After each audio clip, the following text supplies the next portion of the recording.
A Gênese. Capítulo 1. Caráter da revelação espírita. 1. Pode o espiritismo ser considerado uma revelação? Neste caso, qual o seu caráter? Em que se funda a sua autenticidade? A quem e de que maneira foi ela feita? É a doutrina espírita uma revelação, no sentido teológico da palavra, ou por outra, é, no seu todo, o produto do ensino oculto vindo do alto? É absoluta ou suscetível de modificações? Trazendo aos homens a verdade integral, a revelação não teria por efeito impedi-los de fazer uso das suas faculdades, pois que lhes pouparia o trabalho da investigação? Qual a autoridade do ensino dos espíritos, se eles não são infalíveis e superiores à humanidade? Qual a utilidade da moral que pregam, se essa moral não é diversa da do Cristo, já conhecida? Quais as verdades novas que eles nos trazem? Precisará o homem de uma revelação? E não poderá achar em si mesmo e em sua consciência tudo quanto é mister para se conduzir na vida?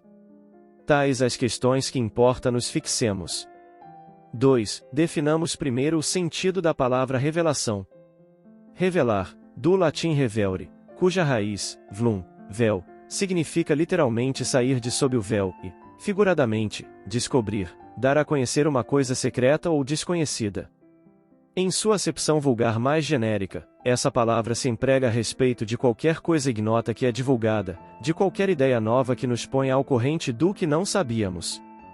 Deste ponto de vista, todas as ciências que nos fazem conhecer os mistérios da natureza são revelações e pode dizer-se que há para a humanidade uma revelação incessante.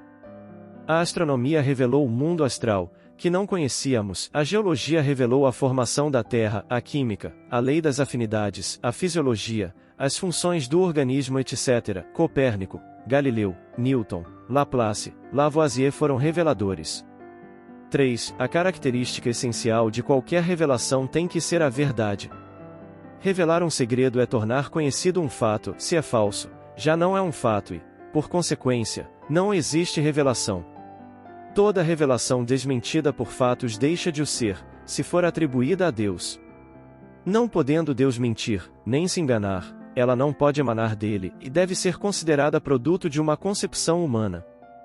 4. Qual o papel do professor diante dos seus discípulos, senão o de um revelador?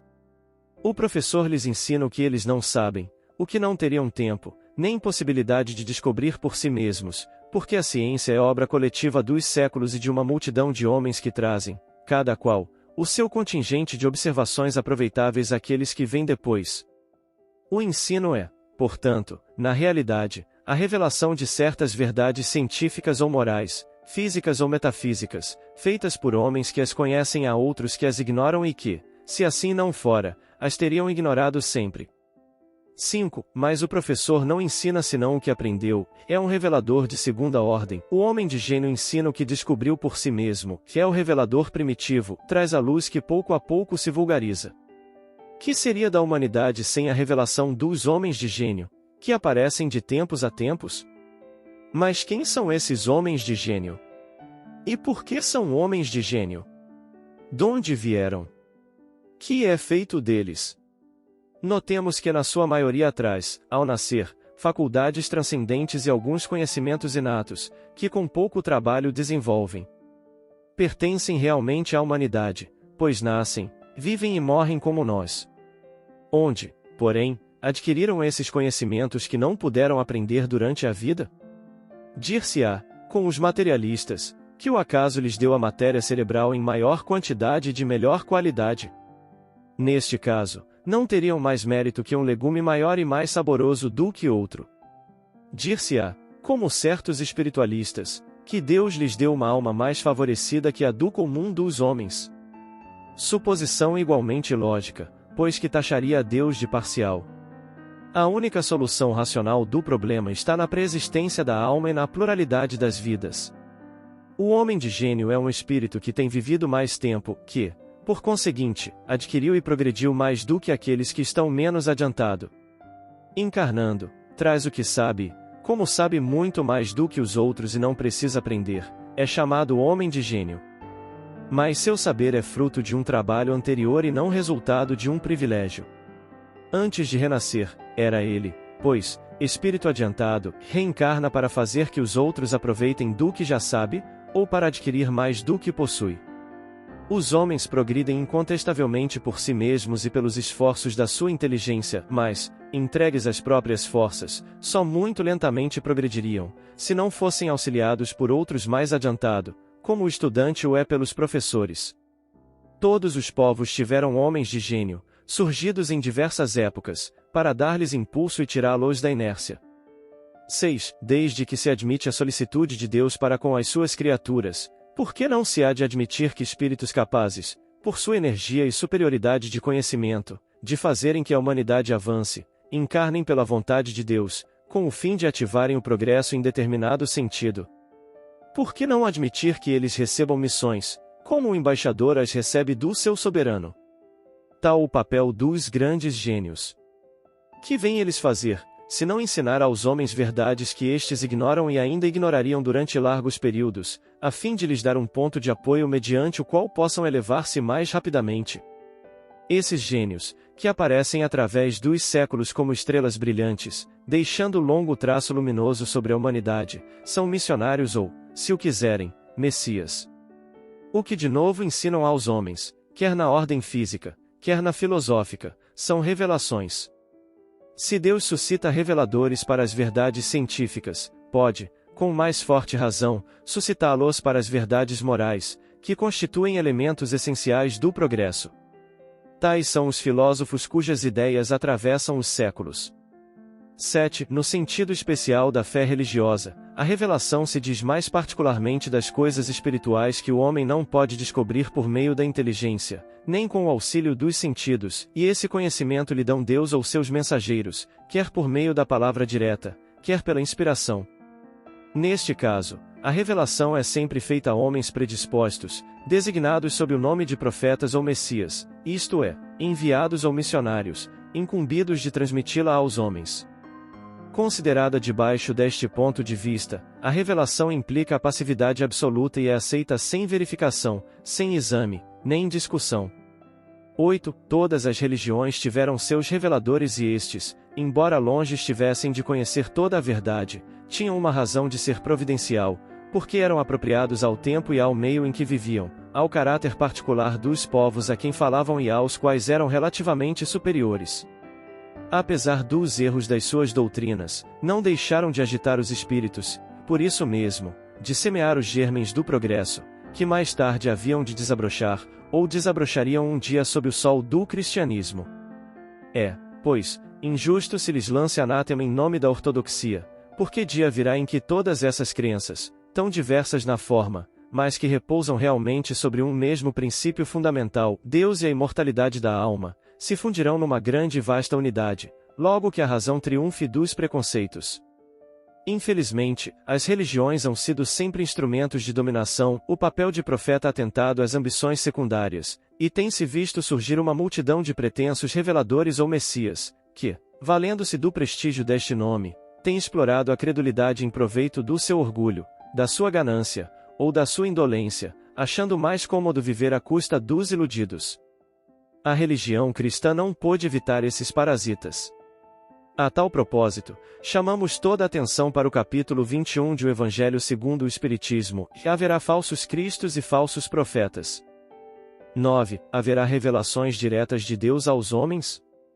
É uma questão que não ousaríamos resolver, nem afirmativamente, nem negativamente, de maneira absoluta. O fato não é radicalmente impossível, porém, nada nos dá dele prova certa. O que não padece dúvida é que os espíritos mais próximos de Deus pela perfeição se imbuem do seu pensamento e podem transmiti-lo. Quanto aos reveladores encarnados, segundo a ordem hierárquica a que pertencem e o grau a que chegaram de saber, esses podem tirar dos seus próprios conhecimentos as instruções que ministram, ou recebê-las de espíritos mais elevados, mesmo dos mensageiros diretos de Deus, os quais, falando em nome de Deus, têm sido às vezes tomados pelo próprio Deus. As comunicações deste gênero nada têm de estranho para quem conhece os fenômenos espíritas e a maneira pela qual se estabelecem as relações entre os encarnados e os desencarnados. As instruções podem ser transmitidas por diversos meios, pela simples inspiração, pela audição da palavra, pela visibilidade dos espíritos instrutores, nas visões e aparições, quer em sonho, quer em estado de vigília, do que há muitos exemplos na Bíblia, no Evangelho e nos livros sagrados de todos os povos. É, pois, rigorosamente exato dizer-se que quase todos os reveladores são médiuns inspirados, audientes ou videntes. Daí, entretanto, não se deve concluir que todos os médiuns sejam reveladores, nem, ainda menos, intermediários diretos da divindade ou dos seus mensageiros. 10. Só os espíritos puros recebem a palavra de Deus com a missão de transmiti-la, mas sabe-se hoje que nem todos os espíritos são perfeitos e que existem muitos que se apresentem sob falsas aparências, o que levou João a dizer: não acrediteis em todos os espíritos, vede antes se os espíritos são de Deus. 1 Grau Epístola, capítulo 4, versículo 1. Pode, pois, haver revelações sérias e verdadeiras como as apócrifas e mentirosas. O caráter essencial da revelação divina é o da eterna verdade. Toda revelação eivada de erros ou sujeita a modificação não pode emanar de Deus. É assim que a lei do Decálogo tem todos os caracteres de sua origem, enquanto as outras leis mosaicas, fundamentalmente transitórias, muitas vezes em contradição com a lei do Sinai, são obra pessoal e política do legislador hebreu. Com o abrandarem-se os costumes do povo, essas leis por si mesmas caíram em desuso, ao passo que o Decálogo ficou sempre de pé, como farol da humanidade. O Cristo fez dele a base do seu edifício, abolindo as outras leis. Se estas fossem obra de Deus, seriam conservadas intactas. O Cristo e Moisés foram os dois grandes reveladores que mudaram a face ao mundo e nisso está a prova da sua missão divina. Uma obra puramente humana careceria de tal poder. 11. Importante revelação se opera na época atual e mostra a possibilidade de nos comunicarmos com os seres do mundo espiritual. Não é novo, sem dúvida, esse conhecimento, mas ficará até os nossos dias, de certo modo, como letra morta, isto é, sem proveito para a humanidade. A ignorância das leis que regem essas relações estava abafada sob a superstição, o homem era incapaz de tirar daí qualquer dedução salutar, estava reservado à nossa época desembaraçá-las dos acessórios ridículos, compreender-lhes o alcance e fazer surgir delas a luz destinada a clarear o caminho do futuro. 12. O Espiritismo, dando-nos a conhecer o mundo invisível que nos cerca e no meio do qual vivíamos sem o suspeitarmos, assim como as leis que o regem, suas relações com o mundo visível, a natureza e o estado dos seres que o habitam e, por conseguinte, o destino do homem depois da morte, é uma verdadeira revelação, na acepção científica da palavra. 13. Por sua natureza, a revelação espírita tem duplo caráter e participa ao mesmo tempo da revelação divina e da revelação científica. Participa da revelação divina, porque foi providencial o seu aparecimento e não o resultado da iniciativa, nem de um desígnio premeditado do homem, porque os pontos fundamentais da doutrina provêm do ensino que deram os espíritos encarregados por Deus de esclarecer os homens acerca de coisas que eles ignoravam, que não podiam aprender por si mesmos e que lhes importa conhecer. Hoje os homens estão aptos a compreendê-las. Participa da revelação científica, por não ser esse ensino privilégio de indivíduo algum, mas sim ministrado a todos do mesmo modo, por não serem os que o transmitem e os que o recebem seres passivos, dispensados do trabalho da observação e da pesquisa, por não renunciarem ao raciocínio e ao livre arbítrio, porque não lhes é interdito o exame, mas, ao contrário, recomendado, enfim, porque a doutrina não foi ditada completa, nem imposta à crença cega, porque é deduzida, pelo trabalho do homem. Da observação dos fatos que os espíritos lhe põem sob os olhos e das instruções que lhe dão, instruções que o homem estuda, comenta, compara, a fim de tirar ele próprio as ilações e aplicações. Numa palavra, o que caracteriza a revelação espírita é o ser divina à sua origem e da iniciativa dos espíritos, sendo a sua elaboração fruto do trabalho do homem. 14. Como meio de elaboração, o Espiritismo procede exatamente da mesma forma que as ciências positivas, aplicando o método experimental. Fatos novos se apresentam, que não podem ser explicados pelas leis conhecidas. O Espiritismo os observa, compara, analisa e, remontando dos efeitos às causas, chega à lei que os rege, depois, deduz-lhes as consequências e busca as aplicações úteis. Não estabeleceu nenhuma teoria preconcebida, assim, não apresentou como hipóteses a existência e a intervenção dos espíritos, nem o perispírito, nem a reencarnação, nem qualquer dos princípios da doutrina, concluiu pela existência dos espíritos, quando essa existência ressaltou evidente pela observação dos fatos, procedendo de igual maneira quanto aos outros princípios. Não foram os fatos que vieram a posteriori confirmar a teoria, e a teoria é que veio subsequentemente explicar e resumir os fatos. É, pois, rigorosamente exato dizer-se que o espiritismo é uma ciência de observação e não produto da imaginação. As ciências só fizeram progressos importantes depois que seus estudos se basearam sobre o método experimental. Até então acreditou-se que esse método também só era aplicável à matéria, ao passo que o é também às coisas metafísicas. 15. Se temos um exemplo, passa-se no mundo dos espíritos um fato muito singular, de que seguramente ninguém houvera suspeitado, o de haver espíritos que se não consideram mortos. Pois bem, os espíritos superiores, que conhecem perfeitamente esse fato, não vieram dizer antecipadamente, e há espíritos que julgam viver ainda a vida terrestre, que conservam seus gostos, costumes e instintos. Provocaram a manifestação de espíritos desta categoria para que os observássemos. Tendo-se visto espíritos incertos quanto ao seu estado, ou afirmando ainda serem deste mundo, julgando-se aplicados às suas ocupações ordinárias, deduziu-se a regra. A multiplicidade de fatos análogos demonstrou que o caso não era excepcional, que constituía uma das fases da vida espírita. Pode-se então estudar todas as variedades e as causas de tão singular ilusão, reconhecer que tal situação é sobretudo própria de espíritos pouco adiantado moralmente e peculiar a certos gêneros de morte, que é temporária, podendo, todavia, durar semanas, meses e anos. Foi assim que a teoria nasceu da observação. O mesmo se deu com relação a todos os outros princípios da doutrina. 16. Assim como a ciência propriamente dita tem por objeto o estudo das leis do princípio material, o objeto especial do espiritismo é o conhecimento das leis do princípio espiritual. Ora, como este último princípio é uma das forças da natureza, a reagir incessantemente sobre o princípio material e reciprocamente, segue-se que o conhecimento de um não pode estar completo sem o conhecimento do outro. O espiritismo e a ciência se completam reciprocamente. A ciência, sem o espiritismo, se acha na impossibilidade de explicar certos fenômenos só pelas leis da matéria. Ao espiritismo, sem a ciência, faltariam apoio e comprovação. O estudo das leis da matéria tinha que preceder o da espiritualidade, porque a matéria é que primeiro fere os sentidos. Se o espiritismo tivesse vindo antes das descobertas científicas, teria abortado, como tudo quanto surge antes do tempo. 17. Todas as ciências se encadeiam e sucedem numa ordem racional, nascem umas das outras, à proporção que acham ponto de apoio nas ideias e conhecimentos anteriores.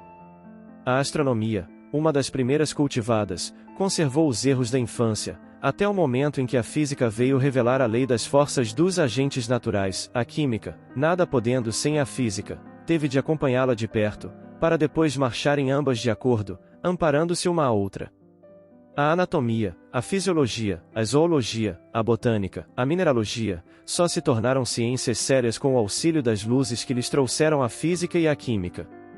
A geologia nascida ontem, sem a astronomia, a física, a química e todas as outras, teriam faltado elementos de vitalidade, ela só podia vir depois daquelas.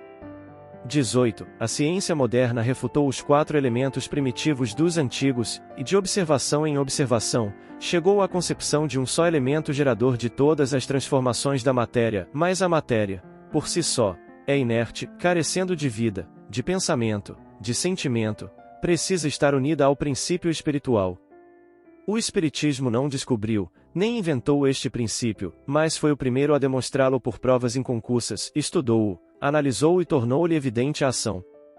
Ao elemento material, juntou ele o elemento espiritual, elemento material e elemento espiritual, esses os 2 princípios, as 2 forças vivas da natureza. Pela união indissolúvel deles, facilmente se explica uma multidão de fatos até então inexplicáveis. Nota de Allan Kardec, e a anteposição do artigo à palavra Cristo, do Gr. Christos, ungido, empregado em sentido absoluto, é mais correta, atento que essa palavra não é o nome do Messias de Nazaré, mas uma qualidade tomada substantivamente. Dir-se-á, Pois, Jesus era Cristo, era o Cristo anunciado, a morte do Cristo e não de Cristo, ao passo que se diz, e a morte de Jesus e não do Jesus. Em Jesus Cristo, as duas palavras reunidas formam um só nome próprio. É pela mesma razão que se diz, o Buda, Gautama conquistou a dignidade de Buda por suas virtudes e austeridades.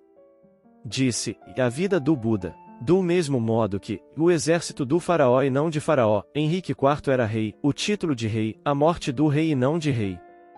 O Espiritismo, tendo por objeto o estudo de um dos elementos constitutivos do universo, toca forçosamente na maior parte das ciências, só podia, portanto, vir depois da elaboração delas, nasceu pela força mesma das coisas, pela impossibilidade de tudo se explicar com o auxílio apenas das leis da matéria. 19. Acusam-no de parentesco com a magia e a feitiçaria, porém, esquecem que a astronomia tem por irmã mais velha a astrologia judiciária, ainda não muito distante de nós, que a química é filha da alquimia, com a qual nenhum homem sensato ousaria hoje ocupar-se. Ninguém nega, entretanto, que na astrologia e na alquimia estivesse o germe das verdades de que saíram as ciências atuais. Apesar das suas ridículas fórmulas, a alquimia encaminhou a descoberta dos corpos simples e da lei das afinidades. A astrologia se apoiava na posição e no movimento dos astros, que ela estudará, mas, na ignorância das verdadeiras leis que regem o mecanismo do universo, os astros eram, para o vulgo, seres misteriosos aos quais a superstição atribuía uma influência moral e um sentido revelador. Quando Galileu, Newton e Kepler tornaram conhecidas essas leis, quando o telescópio rasgou o véu e mergulhou nas profundezas do espaço um olhar que algumas criaturas acharam indiscreto, os planetas apareceram como simples mundos semelhantes ao nosso e todo o castelo do maravilhoso desmoronou. O mesmo se dá com o espiritismo, relativamente à magia e à feitiçaria, que se apoiavam também na manifestação dos espíritos, como a astrologia no movimento dos astros, mas, ignorantes das leis que regem o mundo espiritual, a magia e a feitiçaria misturavam nessas relações espirituais práticas e crenças ridículas, com as quais o moderno espiritismo, fruto da experiência e da observação, acabou. Certamente, a distância que separa o espiritismo da magia e da feitiçaria é maior do que a que existe entre a astronomia e a astrologia, a química e a alquimia. Confundi-las é provar que de nenhuma se sabe patavina. 20. O simples fato de poder o homem comunicar-se com os seres do mundo espiritual traz consequências incalculáveis da mais alta gravidade, é todo um mundo novo que se nos revela e que tem tanto mais importância, quanto a ele hão de voltar todos os homens, sem exceção. O conhecimento de tal fato não pode deixar de acarretar, generalizando-se, profunda modificação nos costumes, caráter, hábitos, assim como nas crenças que tão grande influência exerceram sobre as relações sociais. É uma revolução completa a operar-se nas ideias, revolução tanto maior, tanto mais poderosa, quanto não se circunscreve a um povo, nem a uma casta, visto que atinge simultaneamente, pelo coração, todas as classes, todas as nacionalidades, todos os cultos. Razão há, pois, para que o Espiritismo seja considerado a terceira das grandes revelações. Vejamos em que essas revelações diferem e qual o laço que as liga entre si. 21. Moisés, como profeta, revelou aos homens a existência de um Deus único, soberano Senhor e Criador de todas as coisas, promulgou a lei do Sinai e lançou as bases da verdadeira fé. Como homem, foi o legislador do povo pelo qual essa primitiva fé, purificando-se, havia de espalhar-se por sobre a terra. 22. O Cristo, tomando da antiga lei o que é eterno e divino e rejeitando o que era transitório, puramente disciplinar e de concepção humana, acrescentou a revelação da vida futura, de que Moisés não falará, assim como a das penas e recompensas que aguardam o homem depois da morte. Vede, Revista Espírita, de março e de setembro de 1861. 23. A parte mais importante da revelação do Cristo, no sentido de fonte primária, de pedra angular de toda a sua doutrina é o ponto de vista inteiramente novo sob que considera ele a divindade. Esta já não é o Deus terrível, ciumento, vingativo, de Moisés, o Deus cruel e implacável, que rega a terra com o sangue humano, que ordena o massacre e o extermínio dos povos, sem excetuar as mulheres, as crianças e os velhos, e que castiga aqueles que poupam as vítimas. O Deus que Jesus nos revela não é mais o Deus injusto, que pune um povo inteiro pela falta do seu chefe, que se vinga do culpado na pessoa do inocente, que fere os filhos pelas faltas dos pais, mas um Deus clemente, soberanamente justo e bom, cheio de mansidão e misericórdia, que perdoa ao pecador arrependido e dá a cada um segundo as suas obras. Já não é o Deus de um único povo privilegiado, o Deus dos exércitos, presidindo aos combates para sustentar a sua própria causa contra o Deus dos outros povos, mas o Pai comum do gênero humano, que estende a sua proteção por sobre todos os seus filhos e os chama a todos a si. Já não é o Deus que recompensa e pune só pelos bens da terra, que faz consistir a glória e a felicidade na escravidão dos povos rivais e na multiplicidade da progenitura, mas sim um Deus que diz aos homens: e a vossa verdadeira pátria não é neste mundo, mas no reino celestial, lá onde os humildes de coração serão elevados e os orgulhosos serão humilhados. Já não é o Deus que faz da vingança uma virtude e ordena se retribua olho por olho, dente por dente, mas o Deus de misericórdia, que diz: perdoai as ofensas, se quereis ser perdoados, fazei o bem em troca do mal, não façais aos outros o que não quereis vos façam. Já não é o Deus mesquinho e meticuloso, que impõe, sob as mais rigorosas penas, o modo como quer ser adorado, que se ofende pela inobservância de uma fórmula, mas o Deus grande, que vê o pensamento e que se não honra com a forma. Enfim, já não é o Deus que quer ser temido, mas o Deus que quer ser amado. 24. Sendo Deus o eixo de todas as crenças religiosas e o objetivo de todos os cultos, o caráter de todas as religiões é conforme a ideia que elas dão de Deus. As religiões que fazem de Deus um ser vingativo e cruel julgam orá-lo com atos de crueldade, com fogueiras e torturas. As que têm um Deus parcial e cioso são intolerantes e mais ou menos meticulosas na forma, por crerem no mais ou menos contaminado das fraquezas e ninharias humanas. 25. Toda a doutrina do Cristo se funda no caráter que ele atribui à divindade. Com um Deus imparcial, soberanamente justo, bom e misericordioso, ele fez do amor de Deus e da caridade para com o próximo a condição indeclinável da salvação, dizendo: amai a Deus sobre todas as coisas e o vosso próximo como a vós mesmos. Nisto estão toda a lei e os profetas, não existe outra lei. Sobre esta crença, assentou ele o princípio da igualdade dos homens perante Deus e o da fraternidade universal. Mas era possível amar o Deus de Moisés? Não, só se podia temê-lo. A revelação dos verdadeiros atributos da divindade, de par com a da imortalidade da alma e da vida futura, modificava profundamente as relações mútuas dos homens, impunha-lhes novas obrigações, fazia-os encarar a vida presente sob outro aspecto e tinha, por isso mesmo, de reagir contra os costumes e as relações sociais. É esse incontestavelmente, por suas consequências, o ponto capital da revelação do Cristo, cuja importância não foi compreendida suficientemente, contrista dizê-lo, é também o ponto de que mais a humanidade se tem afastado, que mais a desconhecido na interpretação dos seus ensinos.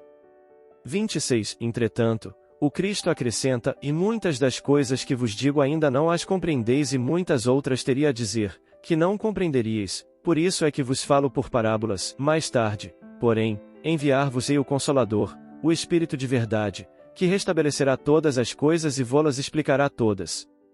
João, capítulo 14 e 16, Mateus, capítulo 17. Se o Cristo não disse tudo quanto poderia dizer, é que julgou conveniente deixar certas verdades na sombra, até que os homens chegassem ao estado de compreendê-las.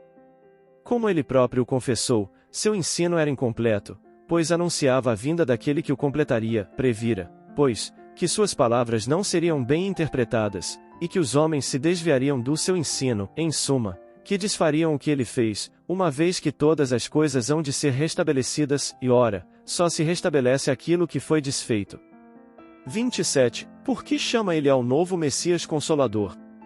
Este nome, significativo e sem ambiguidade, encerra toda uma revelação. Assim, ele previra que os homens teriam necessidade de consolações, o que implica a insuficiência daquelas que eles achariam na crença que iam fundar. Talvez nunca o Cristo fosse tão claro, tão explícito, como nestas últimas palavras, às quais poucas pessoas deram atenção bastante, provavelmente porque evitaram esclarecê-las e aprofundar-lhes o sentido profético. 28. Se o Cristo não pôde desenvolver o seu ensino de maneira completa, é que faltavam aos homens conhecimentos que eles só podiam adquirir com o tempo e sem os quais não o compreenderiam. Há muitas coisas que teriam parecido absurdas no estado dos conhecimentos de então. Completar o seu ensino deve entender-se no sentido de explicar e desenvolver, não no de ajuntar-lhe verdades novas, porque tudo nele se encontra em estado de germe, faltando-lhe só a chave para se aprender o sentido das palavras. 29. Mas quem toma a liberdade de interpretar as Escrituras Sagradas? Quem tem esse direito? Quem possui as necessárias luzes, senão os teólogos? Quem o ousa? Primeiro, a ciência, que a ninguém pede permissão para dar a conhecer as leis da natureza e que salta sobre os erros e os preconceitos. Quem tem esse direito? Neste século de emancipação intelectual e de liberdade de consciência, o direito de exame pertence a todos e as Escrituras não são mais a arca santa na qual ninguém se atreveria a tocar com a ponta do dedo, sem correr o risco de ser fulminado. Quanto às luzes especiais, necessárias, sem contestar as dos teólogos, por mais esclarecidos que fossem os da Idade Média, e, em particular, os pais da Igreja, eles, contudo, não o eram bastante para não condenarem como heresia o movimento da Terra e a crença nos antípodas. Mesmo sem ir tão longe, os teólogos dos nossos dias não lançaram anátema à teoria dos períodos de formação da Terra? Os homens só puderam explicar as Escrituras com o auxílio do que sabiam, das noções falsas ou incompletas que tinham sobre as leis da natureza, mais tarde reveladas pela ciência. Eis porque os próprios teólogos, de muito boa fé, se enganaram sobre o sentido de certas palavras e fatos do Evangelho. Querendo a todo custo encontrar nele a confirmação de uma ideia preconcebida, giraram sempre no mesmo círculo, sem abandonar o seu ponto de vista, de modo que só viam o que queriam ver. Por muito instruídos que fossem, os teólogos não podiam compreender causas dependentes de leis que lhes eram desconhecidas. Mas quem julgará as interpretações diversas e muitas vezes contraditórias, dadas fora do campo da teologia? O futuro, a lógica e o bom senso. Os homens, cada vez mais esclarecidos, à medida que novos fatos e novas leis se forem revelando, saberão separar da realidade os sistemas utópicos. Ora, as ciências tornam conhecidas algumas leis, o Espiritismo revela outras, todas são indispensáveis à inteligência dos textos sagrados de todas as religiões, desde Confúcio e Buda até o cristianismo. Quanto à teologia, essa não poderá judiciosamente alegar contradições da ciência, visto como também ela nem sempre está de acordo consigo mesma. 30. O Espiritismo, partindo das próprias palavras do Cristo, como este partiu das de Moisés, é consequência direta da sua doutrina. A ideia vaga da vida futura acrescenta a revelação da existência do mundo invisível que nos rodeia e povoa o espaço, e com isso precisa a crença, dá-lhe um corpo, uma consistência, uma realidade à ideia. Define os laços que unem a alma ao corpo e levanta o véu que ocultava aos homens os mistérios do nascimento e da morte. Pelo Espiritismo, o homem sabe de onde vem, para onde vai, por que está na terra, porque sofre temporariamente e vê por toda parte a justiça de Deus. Sabe que a alma progride incessantemente, através de uma série de existências sucessivas, até atingir o grau de perfeição que a aproxima de Deus. Sabe que todas as almas, tendo um mesmo ponto de origem, são criadas iguais, com idêntica aptidão para progredir, em virtude do seu livre-arbítrio, que todas são da mesma essência e que não há entre elas diferença, senão quanto ao progresso realizado, que todas têm o mesmo destino e alcançarão a mesma meta, mais ou menos rapidamente, pelo trabalho e boa vontade. Sabe que não há criaturas deserdadas, nem mais favorecidas umas do que outras, que Deus a nenhuma criou privilegiada e dispensada do trabalho imposto às outras para progredirem, que não há seres perpetuamente votados ao mal e ao sofrimento, que os que se designam pelo nome de demônios são espíritos ainda atrasados e imperfeitos, que praticam o mal no espaço, como praticavam na terra, mas que se adiantarão e aperfeiçoarão, que os anjos ou espíritos puros não são seres à parte na criação, mas espíritos que chegaram à meta, depois de terem percorrido a estrada do progresso, que, por essa forma, não há criações múltiplas, nem diferentes categorias entre os seres inteligentes, mas que toda a criação deriva da grande lei de unidade que rege o universo e que todos os seres gravitam para um fim comum que é a perfeição, sem que uns sejam favorecidos à custa de outros, visto serem todos filhos das suas próprias obras. 31. Pelas relações que hoje pode estabelecer com aqueles que deixaram a terra, possui o homem não só a prova material da existência e da individualidade da alma, como também compreende a solidariedade que liga os vivos aos mortos deste mundo e os deste mundo aos dos outros planetas. Conhece a situação deles no mundo dos espíritos, acompanha-os em suas migrações, aprecia-lhes as alegrias e as penas, sabe a razão por que são felizes ou infelizes e a sorte que lhes está reservada, conforme o bem ou o mal que fizeram. Essas relações iniciam o homem na vida futura, que ele pode observar em todas as suas fases, em todas as suas peripécias. O futuro já não é uma vaga esperança, é um fato positivo, uma certeza matemática. Desde então, a morte nada mais tem de aterrador, por lhe ser a libertação, a porta da verdadeira vida. 32. Pelo estudo da situação dos espíritos, o homem sabe que a felicidade e a desdita, na vida espiritual, são inerentes ao grau de perfeição e de imperfeição, que cada qual sofre as consequências diretas e naturais de suas faltas, ou, por outra, que é punido no que pecou, que essas consequências duram tanto quanto a causa que as produziu, que, por conseguinte, o culpado sofreria eternamente se persistisse no mal, mas que o sofrimento cessa com o arrependimento e a reparação. Ora, como depende de cada um o seu aperfeiçoamento, todos podem, em virtude do livre-arbítrio, prolongar ou abreviar seus sofrimentos, como o doente sofre, pelos seus excessos, enquanto não lhes põe termo. 33. Se a razão repele, como incompatível com a bondade de Deus, a ideia das penas irremissíveis, perpétuas e absolutas, muitas vezes infligidas por uma única falta, a dos suplícios do inferno, que não podem ser minorados nem sequer pelo arrependimento mais ardente e mais sincero, a mesma razão se inclina diante dessa justiça distributiva e imparcial, que leva tudo em conta, que nunca fecha a porta ao arrependimento e estende constantemente a mão ao náufrago, em vez de o empurrar para o abismo. 34. A pluralidade das existências, cujo princípio Cristo estabeleceu no Evangelho, sem todavia defini-lo como a muitos outros, é uma das mais importantes leis reveladas pelo Espiritismo, pois que lhe demonstra a realidade e a necessidade para o progresso.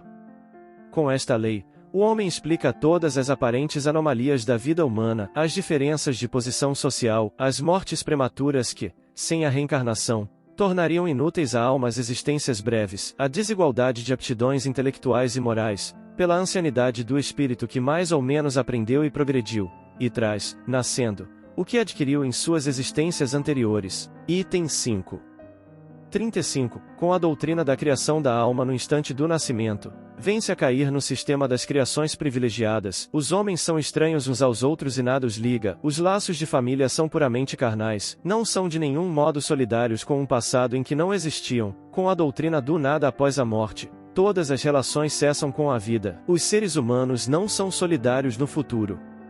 Pela reencarnação, são solidários no passado e no futuro e, como as suas relações se perpetuam, tanto no mundo espiritual como no corporal, a fraternidade tem por base as próprias leis da natureza, o bem tem um objetivo e o mal consequências inevitáveis. 36. Com a reencarnação, desaparecem os preconceitos de raças e de castas, pois o mesmo espírito pode tornar a nascer rico ou pobre, capitalista ou proletário, chefe ou subordinado, livre ou escravo, homem ou mulher. De todos os argumentos invocados contra a injustiça da servidão e da escravidão, contra a sujeição da mulher à lei do mais forte, nenhum há que prime, em lógica, ao fato material da reencarnação. Se, pois, a reencarnação funda numa lei da natureza o princípio da fraternidade universal, também funda na mesma lei o da igualdade dos direitos sociais, por conseguinte, o da liberdade. 37. Tirai ao homem o espírito livre e independente, sobrevivente à matéria, e fareis dele uma simples máquina organizada, sem finalidade, nem responsabilidade, sem outro freio além da lei civil e própria a ser explorada como um animal inteligente. Nada esperando depois da morte, nada obsta que aumente os gozos do presente, se sofre, só tem a perspectiva do desespero e o nada como refúgio. Com a certeza do futuro, de encontrar de novo aqueles a quem amou e com o temor de tornar a ver aqueles a quem ofendeu, todas as suas ideias mudam. O Espiritismo, ainda que só fizesse forrar o homem a dúvida relativamente à vida futura, teria feito mais pelo seu aperfeiçoamento moral do que todas as leis disciplinares, que o detêm algumas vezes, mas que o não transformam. 38. Sem a preexistência da alma, a doutrina do pecado original não seria somente inconciliável com a justiça de Deus, que tornaria todos os homens responsáveis pela falta de um só, seria também um contrassenso, e tanto menos justificável quanto, segundo essa doutrina, a alma não existia na época que se pretende fazer que a sua responsabilidade remonte. Com a preexistência, o homem traz, ao renascer, o germen das suas imperfeições, dos defeitos de que se não corrigiu e que se traduzem pelos instintos naturais e pelos pendores para tal ou tal vício. É esse o seu verdadeiro pecado original, cujas consequências naturalmente sofre, mas com a diferença capital de que sofre a pena das suas próprias faltas, e não das de outrem, e com a outra diferença, ao mesmo tempo consoladora, animadora e soberanamente equitativa, de que cada existência lhe oferece os meios de se redimir pela reparação e de progredir, quer despojando-se de alguma imperfeição, quer adquirindo novos conhecimentos, assim, até que, suficientemente purificado, não necessite mais da vida corporal e possa viver exclusivamente a vida espiritual, eterna e bem-aventurada. Pela mesma razão, aquele que progrediu moralmente traz, ao renascer, qualidades naturais, como o que progrediu intelectualmente traz ideias inatas, identificado com o bem, pratica-o sem esforço, sem cálculo e, por assim dizer, sem pensar. Aquele que é obrigado a combater as suas más tendências vive ainda em luta, o primeiro já venceu, o segundo procura vencer. Existe, pois, a virtude original, como existe o saber original, e o pecado ou, antes, o vício original. 39. O Espiritismo experimental estudou as propriedades dos fluidos espirituais e a ação deles sobre a matéria. Demonstrou a existência do perispírito, suspeitado desde a antiguidade e designado por Paulo sob o nome de corpo espiritual, isto é, corpo fluídico da alma, depois da destruição do corpo tangível. Sabe-se hoje que esse invólucro é inseparável da alma, forma um dos elementos constitutivos do ser humano, é o veículo da transmissão do pensamento e, durante a vida do corpo, serve de laço entre o espírito e a matéria. O perispírito representa importantíssimo papel no organismo e numa multidão de afecções, que se ligam à fisiologia, assim como à psicologia. 40. O estudo das propriedades do perispírito, dos fluidos espirituais e dos atributos fisiológicos da alma abre novos horizontes à ciência e dá a chave de uma multidão de fenômenos incompreendidos até então, por falta de conhecimento da lei que os rege, fenômenos negados pelo materialismo, por se prenderem à espiritualidade, e qualificados como milagres ou sortilégios por outras crenças. Tais são, entre muitos, os fenômenos da vista dupla, da visão à distância, do sonambulismo natural e artificial, dos efeitos psíquicos da catalepsia e da letargia, da presciência, dos pressentimentos, das aparições, das transfigurações, da transmissão do pensamento, da fascinação, das curas instantâneas, das obsessões e possessões, etc. Demonstrando que esses fenômenos repousam em leis naturais, como os fenômenos elétricos, e em que condições normais se podem reproduzir, o Espiritismo derroca o império do maravilhoso e do sobrenatural e, conseguintemente, a fonte da maior parte das superstições. Se faz-se creia na possibilidade de certas coisas consideradas por alguns como quiméricas, também impede que se creia em muitas outras, das quais o Espiritismo demonstra a impossibilidade e a irracionalidade. 41. O Espiritismo, longe de negar ou destruir o Evangelho, vem, ao contrário, confirmar, explicar e desenvolver, pelas novas leis da natureza, que revela tudo quanto Cristo disse e fez, elucida os pontos obscuros do ensino cristão, de tal sorte que aqueles para quem eram ininteligíveis certas partes do Evangelho, ou pareciam inadmissíveis, as compreendem e admitem, sem dificuldade, com o auxílio desta doutrina, veem melhor o seu alcance e podem distinguir entre a realidade e a alegoria. O Cristo lhes parece maior, já não é simplesmente um filósofo, é um Messias divino. 42. Demais, se considerar o poder moralizador do Espiritismo, pela finalidade que assina a todas as ações da vida, por tornar quase tangíveis as consequências do bem e do mal, pela força moral, a coragem e as consolações que dá nas aflições, mediante inalterável confiança no futuro, pela ideia de ter cada um perto de si os seres a quem amou, a certeza de os rever, a possibilidade de confabular com eles, enfim, pela certeza de que tudo quanto se fez, quanto se adquiriu em inteligência, sabedoria, moralidade, até a última hora da vida, não fica perdido, que tudo aproveita ao adiantamento do Espírito, reconhecesse que o Espiritismo realiza todas as promessas do Cristo a respeito do Consolador anunciado. Ora, como é o Espírito de verdade que preside ao grande movimento da regeneração, a promessa da sua vinda se acha por essa forma cumprida, porque, de fato, é ele o verdadeiro Consolador. Nota de Allan Kardec, que muitos pais deploram a morte prematura dos filhos, para a educação deles fizeram grandes sacrifícios, e dizem consigo mesmos que tudo foi em pura perda. À luz do Espiritismo, porém, não lamentariam esses sacrifícios e estariam prontos a fazê-los, mesmo tendo a certeza de que viriam morrer seus filhos, porque sabem que se estes não a aproveitam na vida presente, essa educação servirá, primeiro que tudo, para o seu adiantamento espiritual e, mais, que serão aquisições novas para outra existência e que, quando voltarem a este mundo, terão um patrimônio intelectual que os tornará mais aptos a adquirirem novos conhecimentos. Tais essas crianças que trazem, ao nascer, ideias inatas, que sabem, por assim dizer, sem que tenham aprendido na presente vida. Se os pais não têm a satisfação imediata de ver os filhos aproveitarem da educação que lhes deram, gozá-la-ão certamente mais tarde, quer como espíritos, quer como homens. Talvez sejam eles de novo os pais desses mesmos filhos, que se apontam como afortunadamente dotados pela natureza e que devem as suas aptidões a uma educação precedente. Assim também, se os filhos se desviam para o mal, pela negligência dos pais, estes podem vir a sofrer mais tarde desgostos e pesares que aqueles lhes suscitarão em nova existência. Ó Evangelho segundo o Espiritismo, capítulo 5, item 21, perda de pessoas amadas. Mortes prematuras. 43. Se a estes resultados adicionarmos a rapidez prodigiosa da propagação do Espiritismo, apesar de tudo quanto fazem por abatê-lo, não se poderá negar que a sua vinda seja providencial, visto como ele triunfa de todas as forças e de toda a má vontade dos homens. A facilidade com que é aceito por grande número de pessoas, sem constrangimento, apenas pelo poder das ideias, prova que ele corresponde a uma necessidade, qual a de crer o homem em alguma coisa para encher o vácuo aberto pela incredulidade e que, portanto, veio no momento preciso. 44. São em grande número os aflitos, não é, pois, de admirar que tanta gente acolha uma doutrina que consola, de preferência as que desesperam, porque aos deserdados, mais do que aos felizes do mundo, é que o Espiritismo se dirige. O doente vê chegar o médico com maior satisfação do que aquele que está bem de saúde, ora, os aflitos são os doentes e o Consolador é o médico.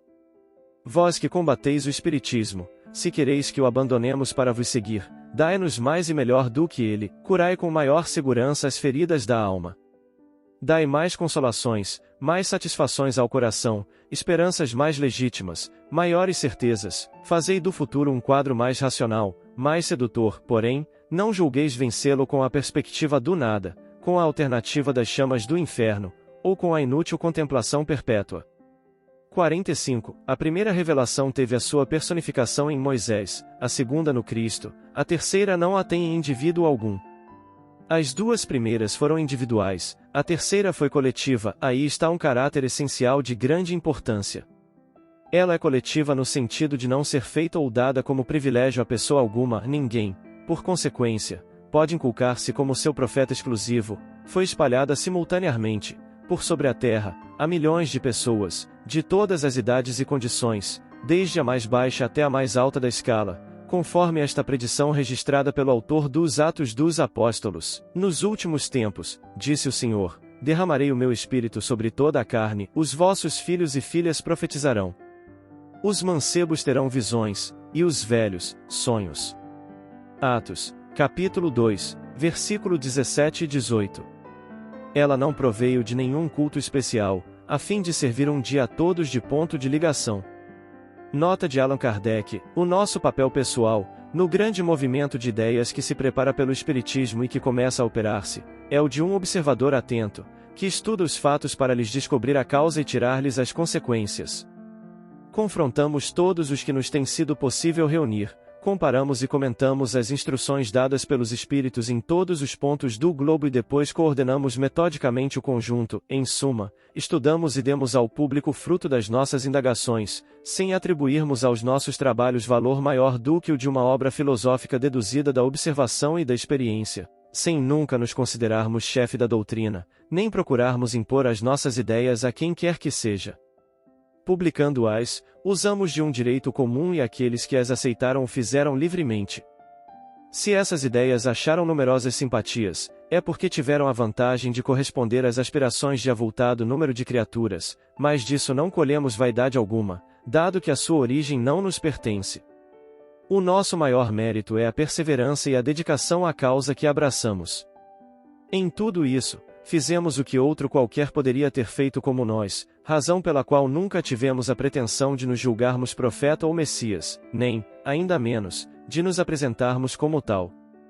46. As duas primeiras revelações, sendo fruto do ensino pessoal, ficaram forçosamente localizadas, isto é, apareceram num só ponto, em torno do qual a ideia se propagou pouco a pouco, mas foram precisos muitos séculos para que atingissem as extremidades do mundo, sem mesmo invadirem inteiramente. A terceira tem isto de particular que, não estando personificada em um só indivíduo, surgiu simultaneamente em milhares de pontos diferentes, que se tornaram centros ou focos de irradiação. Multiplicando-se esses centros, seus raios se reúnem pouco a pouco, como os círculos formados por uma multidão de pedras lançadas na água, de tal sorte que, em dado tempo, acabarão por cobrir toda a superfície do globo. Essa é uma das causas da rápida propagação da doutrina. Se ela tivesse surgido num só ponto, se fosse obra exclusiva de um homem, houvera formado seitas em torno dela, e talvez decorresse meio século sem que ela atingisse os limites do país onde começara, ao passo que, após 10 anos, já estendeu raízes de um polo a outro. 47. Esta circunstância, inaudita na história das doutrinas, lhe dá força excepcional e irresistível poder de ação, de fato, se a perseguirem num ponto, em determinado país, será materialmente impossível que a persigam em toda parte e em todos os países. Em contraposição a um lugar onde lhe embaraçem a marcha, haverá 1000 outros em que florescerá. Ainda mais, se a ferirem no indivíduo, não poderão feri-la nos espíritos, que são a fonte donde ela promana. Ora, como os espíritos estão em toda parte e existirão sempre, se, por um acaso impossível, conseguissem sufocar a doutrina espírita em todo o globo, ela reapareceria pouco tempo depois, porque repousa sobre um fato que está na natureza e não se podem suprimir as leis da natureza. Eis aí o de que se devem persuadir aqueles que sonham com o aniquilamento do espiritismo. Revista Espírita, fevereiro de 1865, Perpetuidade do Espiritismo. 48. Entretanto, disseminados os centros, poderiam ainda permanecer por muito tempo isolados uns dos outros, confinados como estão alguns em países longínquos. Faltava entre eles uma ligação, que os pusesse em comunhão de ideias com seus irmãos em crença, informando-os do que se fazia algures. Esse traço de união, que na antiguidade teria faltado ao espiritismo, hoje existe nas publicações que vão a toda parte, condensando, sob uma forma única, concisa e metódica, o ensino dado universalmente sob formas múltiplas e nas diversas línguas. 49. As duas primeiras revelações só podiam resultar de um ensino direto, como os homens não estivessem ainda bastante adiantado a fim de concorrerem para sua elaboração, elas tinham que ser impostas pela fé, sob a autoridade da palavra do Mestre. Contudo, notam-se entre as duas bem sensível diferença, devida ao progresso dos costumes e das ideias, se bem que feitas ao mesmo povo e no mesmo meio, mas com 18 séculos de intervalo. A doutrina de Moisés é absoluta, despótica, não admite discussão e se impõe ao povo pela força. A de Jesus é essencialmente conselheira, é livremente aceita e só se impõe pela persuasão, foi controvertida desde o tempo do seu fundador, que não desdenhava de discutir com os seus adversários. 50. A terceira revelação, vinda numa época de emancipação e madureza intelectual, em que a inteligência, já desenvolvida, não se resigna a representar papel passivo, em que o homem nada aceita às cegas, mas quer ver aonde o conduzem, quer saber o porquê e como de cada coisa, tinha ela que ser ao mesmo tempo produto de um ensino e o fruto do trabalho, da pesquisa e do livre exame. Os espíritos não ensinam senão justamente o que é mister para guiar o homem no caminho da verdade, mas abstém-se de revelar o que ele homem pode descobrir por si mesmo, deixando-lhe o cuidado de discutir, verificar e submeter tudo ao cadinho da razão, deixando mesmo, muitas vezes, que adquira experiência à sua custa. Fornecem-lhe o princípio, os materiais, cabe ao homem aproveitá-lo e pô-los em prática. Item 15. 51. Tendo sido os elementos da revelação espírita ministrados simultaneamente em muitos pontos, a homens de todas as condições sociais e de diversos graus de instrução, é claro que as observações não podiam ser feitas em toda parte com o mesmo resultado, que as consequências a tirar, a dedução das leis que regem esta ordem de fenômenos, em suma, a conclusão sobre que haviam de firmar-se as ideias não podiam sair senão do conjunto e da correlação dos fatos. Ora, cada centro isolado, circunscrito dentro de um círculo restrito, não vendo as mais das vezes senão uma ordem particular de fatos, não raro contraditórios na aparência, geralmente provindos de uma mesma categoria de espíritos, e ao demais, embaraçados por influências locais e pelo espírito de partido, se achava na impossibilidade material de abranger tudo o que ocorre e, por isso mesmo, incapaz de conjugar as observações isoladas a um princípio comum. Apreciando cada qual os fatos sob o ponto de vista dos seus conhecimentos e crenças anteriores, ou da opinião particular dos espíritos que se manifestassem, bem cedo teriam surgido tantas teorias e sistemas, quantos fossem os centros, todos incompletos por falta de elementos de comparação e exame. Numa palavra, cada qual se teria imobilizado na sua revelação parcial, julgando possuir toda a verdade, ignorando que em 100 outros lugares se obtinha mais ou melhor. 52. Além disso, convém notar que em parte alguma o ensino espírita foi dado integralmente, ele diz respeito a tão grande número de observações, a assuntos tão diferentes, exigindo conhecimentos e aptidões mediúnicas especiais, que impossível era acharem-se reunidas num mesmo ponto todas as condições necessárias. Tendo o ensino que ser coletivo e não individual, os espíritos dividiram o trabalho, disseminando os assuntos de estudo e observação como, em algumas fábricas, a confecção de cada parte de um mesmo objeto é repartida por diversos operários.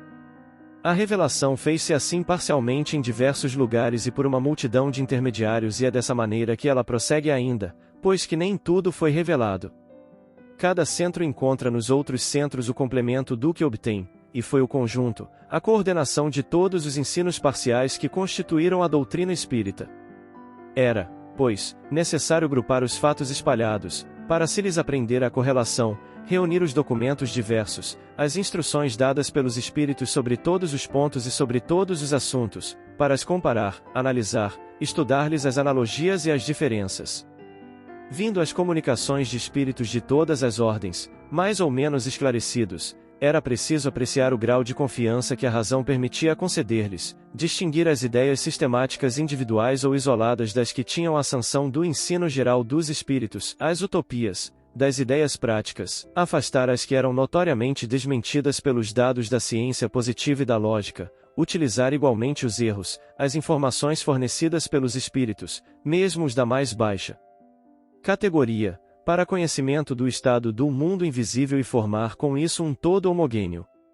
Era preciso, numa palavra, um centro de elaboração, independente de qualquer ideia preconcebida, de todo preconceito de seita, resolvido a aceitar a verdade tornada evidente, embora contrária às opiniões pessoais. Este centro se formou por si mesmo, pela força das coisas e sem desígnio premeditado. Nota de Allan Kardec, O Livro dos Espíritos, a primeira obra que levou o espiritismo a ser considerado de um ponto de vista filosófico, pela dedução das consequências morais dos fatos, que considerou todas as partes da doutrina, tocando nas questões mais importantes que ela suscita, foi, desde o seu aparecimento, o ponto de união para o qual convergiram espontaneamente os trabalhos individuais.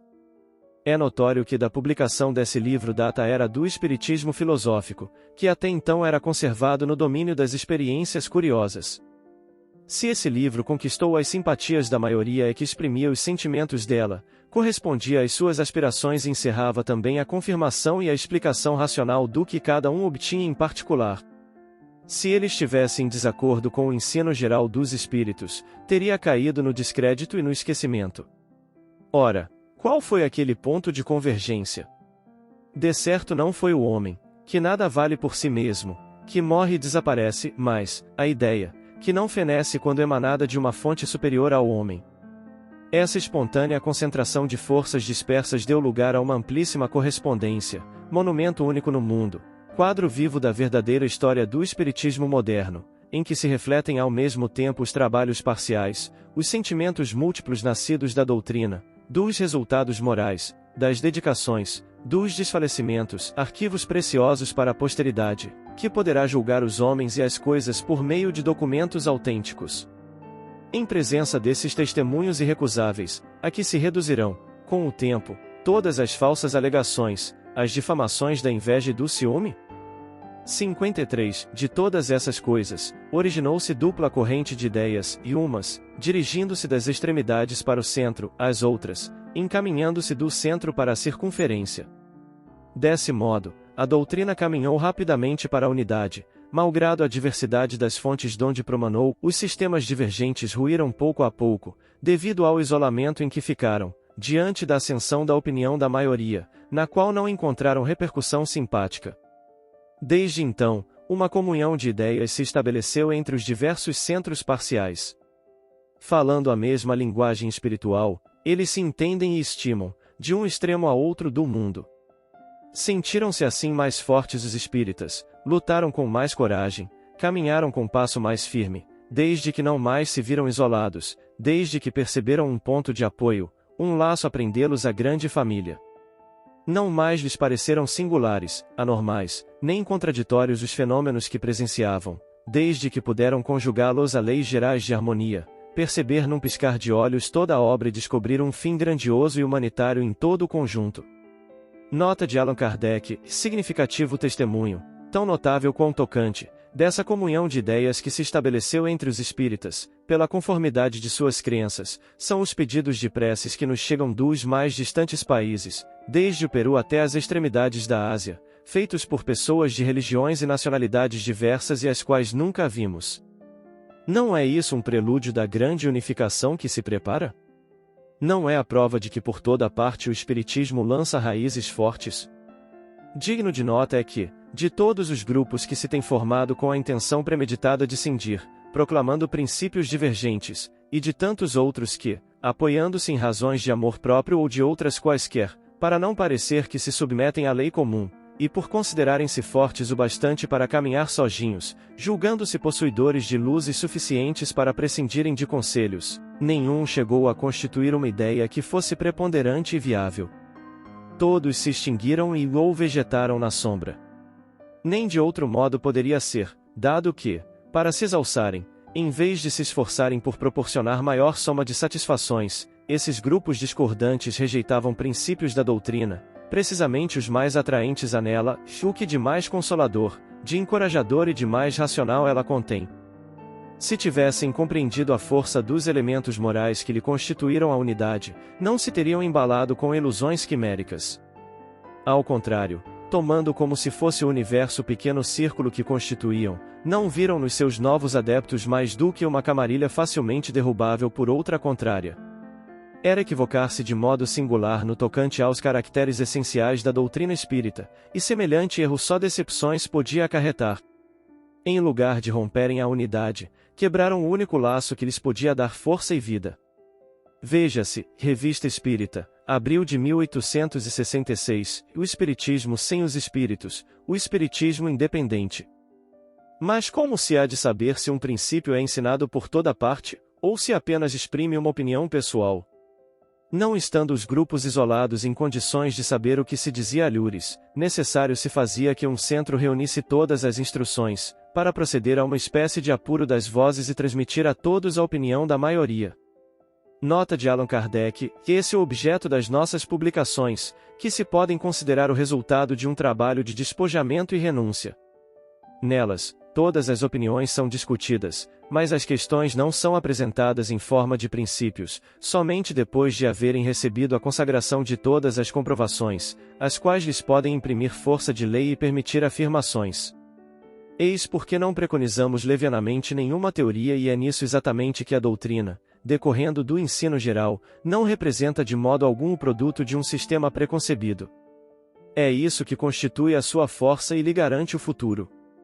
54. Nenhuma ciência existe que haja saído prontinha do cérebro de um homem.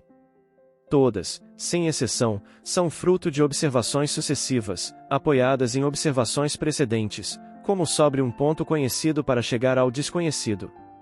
Foi assim que os espíritos procederam com relação ao espiritismo, daí o ser gradativo o ensino que ministram, pois eles não enfrentam as questões, senão à medida que os princípios sobre que hajam de apoiar-se estejam suficientemente elaborados e amadurecida a opinião para os assimilar.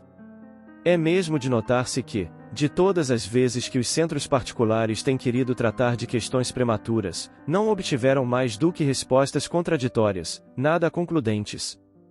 Quando, ao contrário, chega o momento oportuno, o ensino se generaliza e se unifica na quase universalidade dos centros.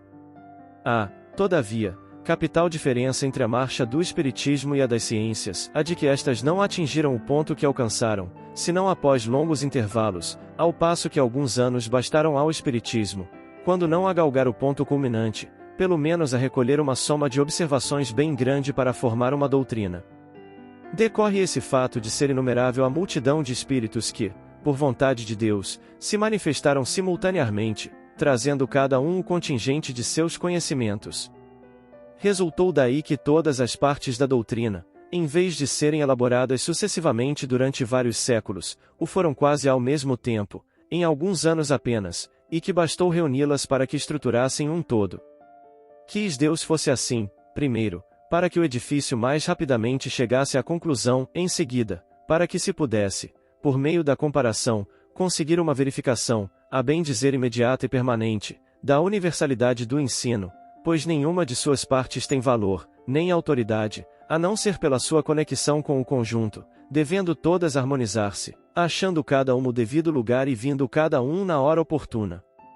Não confiando a um único espírito o encargo de promulgar a doutrina, quis Deus, também, que, assim o mais pequenino, como o maior, tanto entre os espíritos, quanto entre os homens, trouxesse sua pedra para o edifício, a fim de estabelecer entre eles um laço de solidariedade cooperativa, que faltou a todas as doutrinas decorrentes de um tronco único. Por outro lado, dispondo todo espírito, como todo homem, apenas de limitada soma de conhecimentos, não estavam eles aptos, individualmente, a tratar exprofesso das inúmeras questões que o espiritismo abrange. Essa ainda é uma razão porque, em cumprimento dos desígnios do Criador, não podia a doutrina ser obra nem de um só espírito, nem de um só médium. Tinha que emergir da coletividade dos trabalhos, comprovados uns pelos outros. Nota de Allan Kardec, veja-se, em O Evangelho segundo o Espiritismo, Introdução, item 2, e Revista Espírita, de abril de 1864, de Autoridade da Doutrina Espírita. Controle universal do ensino dos espíritos. 55. Um último caráter da revelação espírita, a ressaltar das condições mesmas em que ela se produz, é que, apoiando-se em fatos, a doutrina tem que ser, e não pode deixar de ser, essencialmente progressiva, como todas as ciências de observação. Pela sua substância, alia-se à ciência que, sendo a exposição das leis da natureza, com relação a certa ordem de fatos, não pode ser contrária às leis de Deus, autor daquelas leis. As descobertas que a ciência realiza, longe de o rebaixarem, glorificam a Deus, unicamente destroem o que os homens edificaram sobre as falsas ideias que formaram de Deus. O Espiritismo, pois, estabelece como princípio absoluto somente o que se acha evidentemente demonstrado, ou o que ressalta logicamente da observação. Entendendo-se com todos os ramos da economia social, aos quais dá o apoio das suas próprias descobertas, assimilará sempre todas as doutrinas progressivas, de qualquer ordem que sejam, desde que hajam assumido o estado de verdades práticas e abandonado o domínio da utopia, sem o que o Espiritismo se suicidaria. Deixando de ser o que é, mentiria à sua origem e ao seu fim providencial. Caminhando de par com o progresso, o Espiritismo jamais será ultrapassado, porque, se novas descobertas lhe demonstrassem estar em erro acerca de um ponto qualquer, ele se modificaria nesse ponto. Se uma verdade nova se revelar, ele a aceitará. Nota de Allan Kardec, diante de declarações tão nítidas e tão categóricas, quais as que se contêm neste capítulo, caem por terra todas as alegações de tendências ao absolutismo e à autocracia dos princípios, bem como todas as falsas assimilações que algumas pessoas prevenidas ou mal informadas emprestam à doutrina. Não são novas, aliás, estas declarações, temo-las repetido muitíssimas vezes nos nossos escritos, para que nenhuma dúvida persista a tal respeito. Elas, ao demais, assinalam o verdadeiro papel que nos cabe, único que ambicionamos, e o de mero trabalhador. 56. Qual a utilidade da doutrina moral dos espíritos, uma vez que não difere da do Cristo? Precisa o homem de uma revelação? Não pode achar em si próprio tudo o que lhe é necessário para conduzir-se? Do ponto de vista moral, é fora de dúvida que Deus outorgou ao homem um guia, dando-lhe a consciência, que lhe diz: não faças a outrem o que não quererias te fizessem. A moral natural está positivamente inscrita no coração dos homens, porém, sabem todos lê-la nesse livro? Nunca lhe desprezaram os sábios preceitos? Que fizeram da moral do Cristo? Como a praticam aqueles mesmos que a ensinam? Não se tornou ela letra morta, ou bela teoria, boa para os outros, e não para si? Reprovareis que um pai repita a seus filhos 10 vezes, 100 vezes as mesmas instruções, desde que eles não as sigam? Por que haveria Deus de fazer menos do que um pai de família? Por que não enviaria, de tempos a tempos, mensageiros especiais aos homens, para lhes lembrar os deveres e reconduzi-los ao bom caminho, quando deste se afastam, para abrir os olhos da inteligência aos que os trazem fechados, assim como os homens mais adiantado enviam missionários aos selvagens e aos bárbaros? A moral que os espíritos ensinam é a do Cristo, pela razão de que não há outra melhor. Mas, então, de que serve o ensino oferecido por eles, se apenas repisam o que já sabemos? Outro tanto se poderia dizer da moral do Cristo, que já era ensinada por Sócrates e Platão 500 anos antes em termos quase idênticos. O mesmo se poderia dizer também das de todos os moralistas, que nada mais fazem do que repetir a mesma moral em todos os tons e sob todas as formas. Pois bem, os espíritos vêm, muito simplesmente, aumentar o número dos moralistas, com a diferença de que, manifestando-se por toda parte, tanto se fazem ouvir na choupana, como no palácio, assim pelos ignorantes, como pelos instruídos. O que o ensino dos espíritos acrescenta à moral do Cristo é o conhecimento dos princípios que regem as relações entre os mortos e os vivos, princípios que completam as noções vagas que se tinham da alma, de seu passado e de seu futuro, dando por sanção à doutrina cristã as próprias leis da natureza. Com o auxílio das novas luzes que o Espiritismo e os Espíritos espargem, o homem compreende a solidariedade que o liga a todos os seres, a caridade e a fraternidade se tornam uma necessidade social, ele faz por convicção o que fazia unicamente por dever, e o faz melhor. Somente quando praticarem a moral do Cristo, poderão os homens dizer que não mais precisam de moralistas encarnados ou desencarnados. Deus, então, não mais lhes enviará. 57. Uma das questões mais importantes, entre as propostas no começo deste capítulo, é a seguinte: que autoridade tem a revelação espírita, uma vez que emana de seres de limitadas luzes e que não são infalíveis? A objeção seria ponderosa, se essa revelação consistisse apenas no ensino dos espíritos, se deles exclusivamente a devêssemos receber e houvéssemos de aceitá-la de olhos fechados. Ela perde, porém, todo valor, desde que o homem concorra para a revelação com o seu raciocínio e o seu julgamento, desde que os espíritos se limitam a pôr o homem no caminho das deduções, que ele pode tirar da observação dos fatos. Ora, as manifestações, nas suas inumeráveis modalidades, são fatos, o homem as estuda para lhes deduzir a lei que as rege, auxiliado nesse trabalho por espíritos de todas as categorias, que são mais colaboradores do que reveladores, no sentido usual do termo. Ele lhes submete os dizeres ao controle da lógica e do bom senso, desta maneira o homem se beneficia dos conhecimentos especiais de que os espíritos dispõem pela posição em que se acham, sem abdicar do uso da própria razão. Sendo os espíritos as almas dos homens, comunicando-nos com eles não saímos da condição de humanidade, circunstância capital a considerar-se. Os homens de gênio, que foram condutores da humanidade, vieram do mundo dos espíritos e para lá voltaram ao deixar a terra. Dado que os espíritos podem comunicar-se com os homens, esses mesmos gênios podem dar-lhes instruções sob a forma espiritual, como fizeram sob a forma corpórea. Podem instruir-nos, depois de terem morrido, tal qual faziam quando vivos, apenas são invisíveis, em vez de serem visíveis, essa a única diferença. Não devem ser menores do que eram a experiência e o saber que possuem e, se a palavra deles, como homens, tinha autoridade, ela não pode ter diminuído, somente por estarem no mundo dos espíritos.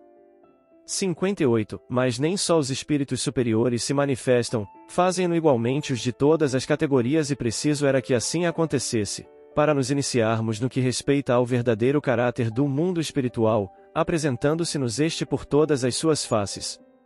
Daí resulta serem mais íntimas as relações entre o mundo visível e o mundo invisível e mais evidente a conexidade entre os dois. Vemos assim mais claramente de onde procedemos e para onde iremos. Esse é o objetivo essencial das manifestações.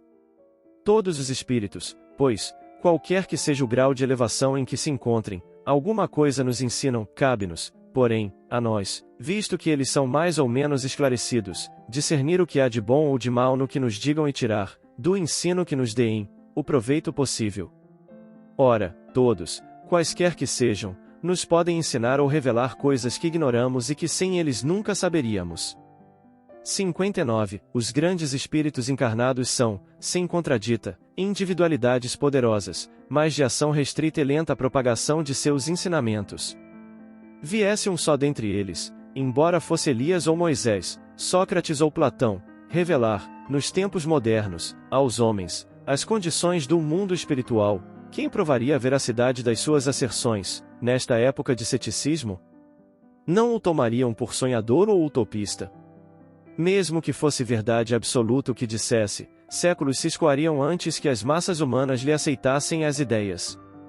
Deus, em sua sabedoria, não quis que assim acontecesse, quis que o ensino fosse dado pelos próprios espíritos, não por encarnados, a fim de que aqueles convencessem da sua existência a estes últimos e quis que isso ocorresse por toda a terra simultaneamente, quer para que o ensino se propagasse com maior rapidez, quer para que, coincidindo em toda parte, constituísse uma prova da verdade, tendo assim cada um meio de convencer-se a si próprio. 60. Os espíritos não se manifestam para libertar do estudo e das pesquisas o homem, nem para lhe transmitirem uma ciência pronta.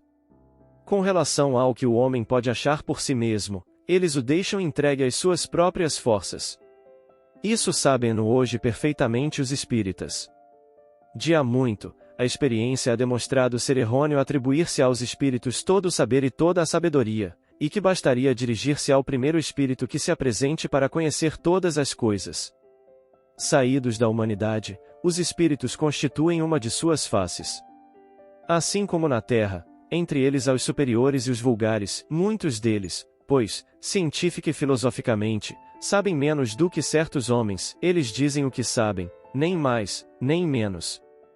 Do mesmo modo ocorre com os homens, os espíritos mais adiantados podem instruir-nos sobre maior porção de coisas, dar-nos opiniões mais judiciosas, do que os atrasados.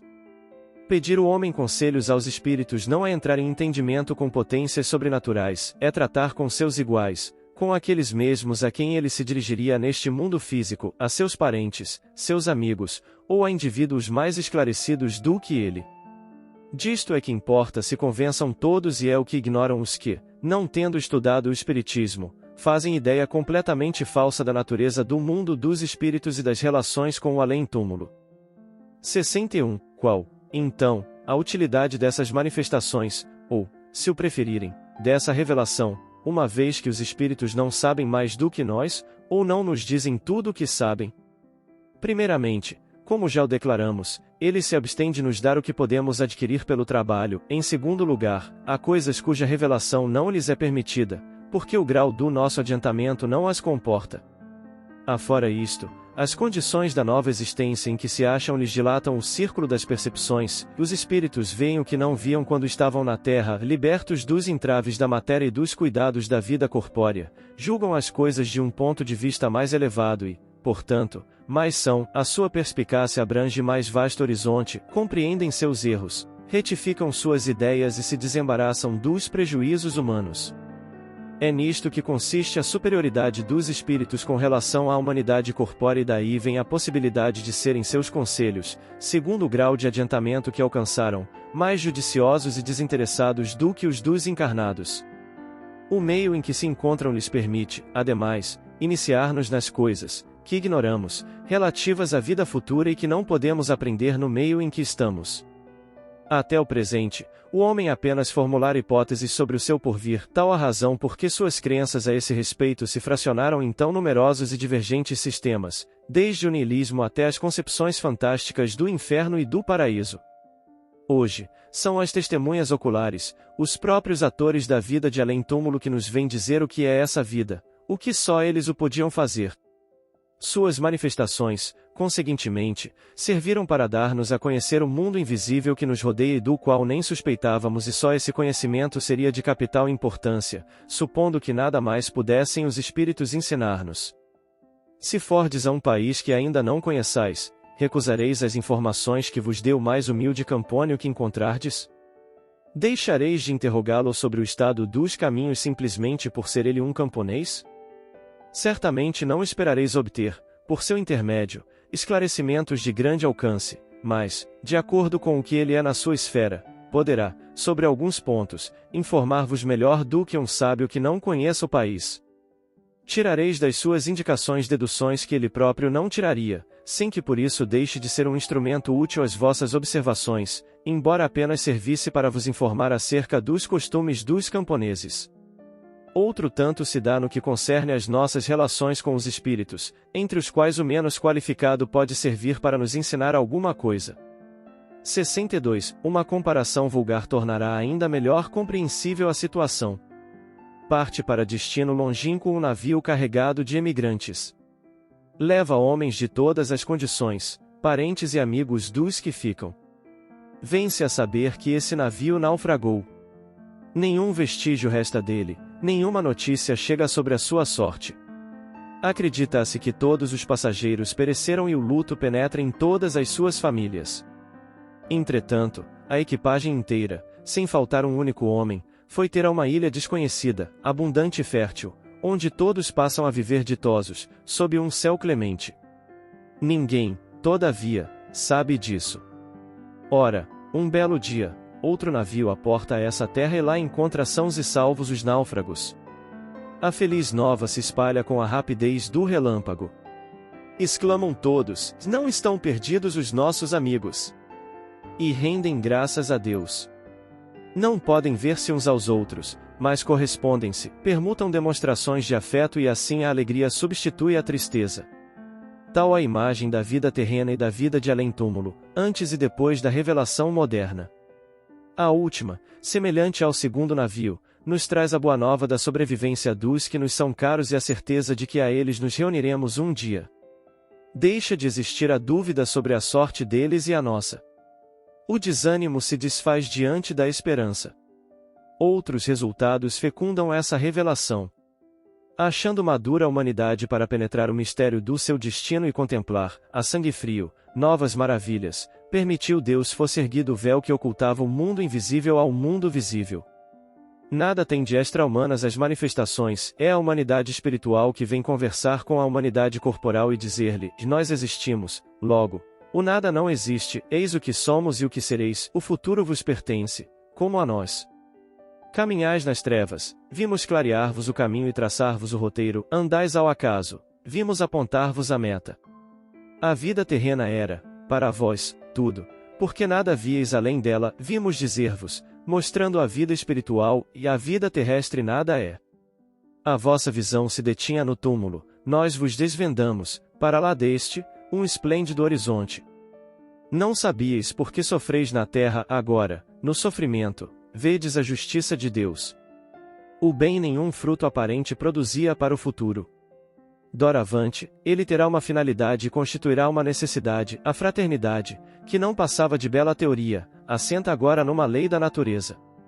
Sob o domínio da crença de que tudo acaba com a vida, a imensidade é o vazio, o egoísmo reina soberano entre vós e a vossa palavra de ordem é, cada um por si. Com a certeza do porvir, os espaços infinitos se povoam ao infinito, em parte alguma ao vazio e à solidão, a solidariedade liga todos os seres a quem e além da tumba. É o reino da caridade, sob a divisa, um por todos e todos por um. Enfim, ao termo da vida, dizieis eterno adeus aos que vos são caros, agora, dir-lhes-eis, e até breve. Tais são, em resumo, os resultados da revelação nova, que veio encher o vácuo que a incredulidade cavara, levantar os ânimos abatidos pela dúvida ou pela perspectiva do nada e imprimir a todas as coisas uma razão de ser. Carecerá de importância esse resultado, apenas porque os espíritos não vêm resolver os problemas da ciência, dar saber aos ignorantes e aos preguiçosos os meios de se enriquecerem sem trabalho? Nem só, entretanto, a vida futura dizem respeito os frutos que o homem deve colher da nova revelação. Ele os saboreará na terra, pela transformação que estas novas crenças hão de necessariamente operar no seu caráter, nos seus gostos, nas suas tendências, por conseguinte, nos hábitos e nas relações sociais. Pondo fim ao reino do egoísmo, do orgulho e da incredulidade, as novas crenças preparam o do bem, que é o reino de Deus, anunciado pelo Cristo. Nota de Allan Kardec, e a anteposição do artigo à palavra Cristo, do Gr. Christos, ungido, empregado em sentido absoluto, é mais correta, atento que essa palavra não é o nome do Messias de Nazaré, mas uma qualidade tomada substantivamente. Dir-se-á, pois, Jesus era o Cristo anunciado, a morte do Cristo e não de Cristo, ao passo que se diz, e a morte de Jesus e não do Jesus. Em Jesus Cristo, as duas palavras reunidas formam um só nome próprio. É pela mesma razão que se diz, o Buda, Gautama conquistou a dignidade de Buda por suas virtudes e austeridades. Disse, e a vida do Buda, do mesmo modo que, o exército do faraó e não de faraó, Henrique IV era rei, o título de rei, a morte do rei e não de rei.